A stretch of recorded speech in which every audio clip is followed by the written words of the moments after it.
Welcome everyone to the Local Vision podcast. I'm Cameron. And I'm Chloe, and today we're going to be talking about international business and the trends that exist within it. And the specific trend we're going to be talking about today is increase in competition. So what is increased competition, Chloe? So increasing competition, this subject is so broad and so general because it can be anything. It can be anything from a sports team, there's an increase in competition. It can be a restaurant. It can be so many businesses in so many areas that there's so much to talk about. So in general, increasing competition is when multiple competitors or organizations, companies exist in the same area of work, and they all rival one another. So they each have to better their performance to be able to offer something better to their consumers that the other one can't. So this is where competitive advantage comes in. So let's use an analogy. So let's say sports, just because I feel like our audience can relate to sports. Yeah. So let's say you are on a soccer team, and your soccer team is the best soccer team in your league. No one even touches you. Like you destroy every team. Yeah. Well, what happens when a new team comes in and they are just as good as you, maybe better? Well, if this happens, your team's gonna want to practice harder. You're gonna want to learn new skills. You want to try to find some of their weaknesses and how you can use that to your advantage. And counteract them. Yeah. Yeah. So that's kind of the idea of increased competition, where ultimately, even though there's a better team coming in and you used to destroy teams, well, that push is going to make you a better team. In the end, yeah. In the end, right? We can also talk about it in terms of business nature. So let's say you're the only restaurant in Italian business. So let's say like St. Catharines, for example, just so we can all relate to it. So downtown St. Catharines is an Italian restaurant. By default, you are the best Italian restaurant because there's nowhere else that they sell Italian food in downtown St. Catharines. So customers will come to you. You will get customer satisfaction because even if your meals are even just decent, that's the only one they know, so they won't know any better. But as soon as another competitor comes in, another Italian restaurant downtown, let's say Bella Noelle's Pizzeria, they have amazing food, and now you have to compete with them to offer something that they can't, which is better food, and in the end will make your company better.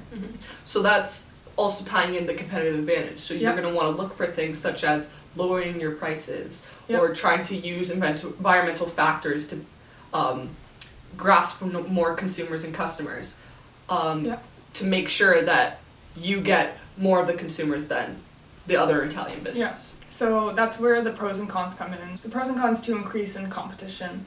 What do you think they are, and do you want to describe some of them, if you can? So pros would definitely be, it will definitely benefit your company in the end. Yeah. Whether that is making environmental decisions, any way that you're trying to compete with another company, you were trying to make your business better. Yeah. Right? Some cons. I know you have some cons. Yeah. So some cons could be it could shrink your customer base. Yeah. So by having other competitors in the area, it's going to take customers away from you, and they're going to gain some. And it can just decrease your market share. Yeah. And also, if a company has a lot of competition, sometimes it can force them to lower the prices, which we talked about, to match their counterparts, and therefore they get less return on their production and selling of the product or service they provide, which in the end causes a domino effect, because every less like product they make money on, that's going to affect everything else, like how much they pay their employees, and a lot of things like the cost of production and stuff like that. Like even talking about customer and your customer base, even if you do have the best Italian in town, let's say with the restaurant, it is unrealistic to say that you will have 100% of the customers, right? Even if your food is better, I feel like the other company is going to try to get some customers, so you won't have the full customer base. Yeah. So let's talk about how international business affects the idea of increased competition. Well, I feel like having an online presence has really changed increased competition. Where before, let's say 20, 30 years ago, you were only competing with businesses in the same market in your area. Yeah, right? There's only local businesses. Yeah, so the products that you're trying to sell to your consumers, you're only competing with maybe 2-3 other businesses in your area. Yeah. Well, now everyone has, or every business has an online presence, whether it's a website or they only sell online, where it's now you can be competing with a business in a total other country. Yeah. When you're selling the same product. Yeah, because customers, if they do have the resources to go online, it can be a consumer from anywhere in the world, and they can go online and find what they want because there's so much product anywhere. There's so much variety that they can just look specifically for what they want and get it online. I also feel like the idea of marketing has increased competition just because having that online presence, marketing could now be just presenting yourself on social media. So if you wanted to buy something, like any clothing, you see it on a social media and you go to buy it, right? Yeah. Well, there was an experience I had. So I was looking at buying workout clothing, and I wasn't really thinking about it, but I was just scrolling on Instagram, and we all know how we talked about this in class, but your phone collects cookies and data to see exactly what you want.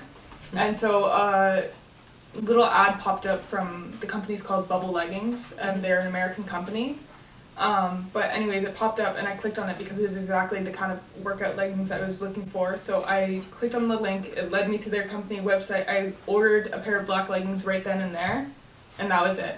And they were such a cheap price for leggings. I think it was like $20 and free shipping from China. So they're shipping from China. So yeah. Yeah. I think like a huge reason why online presence has become so big is the fact that it's convenient. Yeah. Right? For everyone. Yeah, you're able to order anything you want online without having to leave your house. Whenever you want. Yeah. However you want. Yeah. I think an idea is like, even if we think about Nike, let's say, the Nike at the outlet collections in Noddle, it's a factory store, so if you go in, even though that's our closest Nike, it won't have every single product that their website would sell. And even like factory retail stores, they only have last year's products.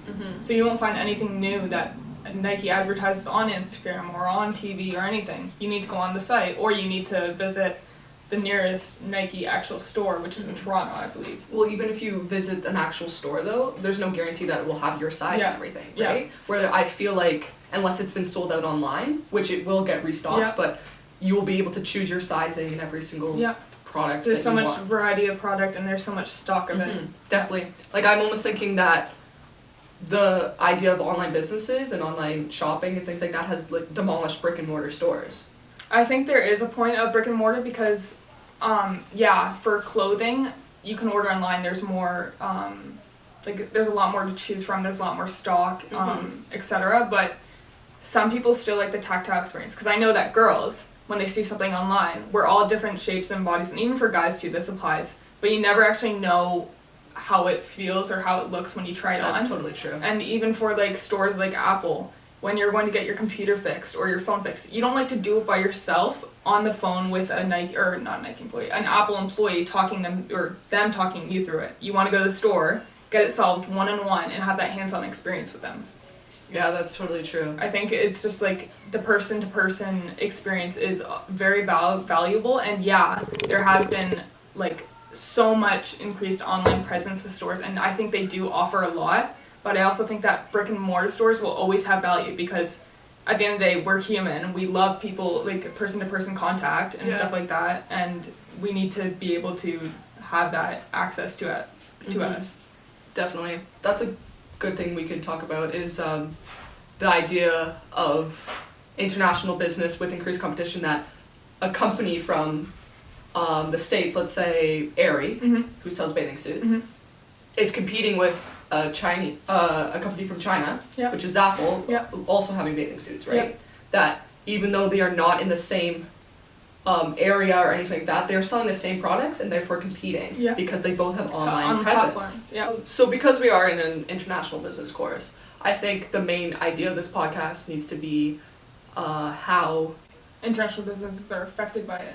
By increased competition, which we did cover already, but I think maybe let's summarize it a little bit. Yeah.